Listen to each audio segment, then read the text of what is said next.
Y'all don't know nothing else about me. Y'all gonna know that I do not gatekeep, because who y'all see making Seamoss rotis?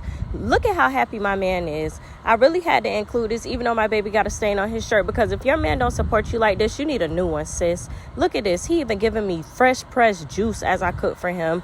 It's giving power couple. I tried to make this recipe using somebody granny recipe off of YouTube, but granny don't know how to add ingredients when she cooks. So I really had to freestyle this, and thank God it ended up being a blessing, because it allowed me to be creative and really figure out how I wanted to make these. And I ended up using Seamoss. She had water in hers, but the only water content in this recipe is Seamoss. I used 2 cups of Seamoss and I believe 3 cups of spelt. I wrote the ingredients down, so if you want the real ingredients, you're gonna have to buy my cookbook. The link for my first one is in my bio. But just like how I eyed that recipe, y'all gonna have to eye this one. Just know that your girl gave you the tea, because it really do work.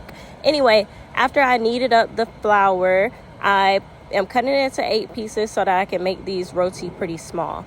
The key is really in the technique of how the dough feels, which you'll get. Look at Trey trying to show me dragon fruit. Like, I had a lot going on already. This was my first time making this recipe, and you would never know because it came out so good. So next, make sure you flour your surface. As you can see, I didn't flour my rolling pin at first and everything was sticking. Don't do that, y'all.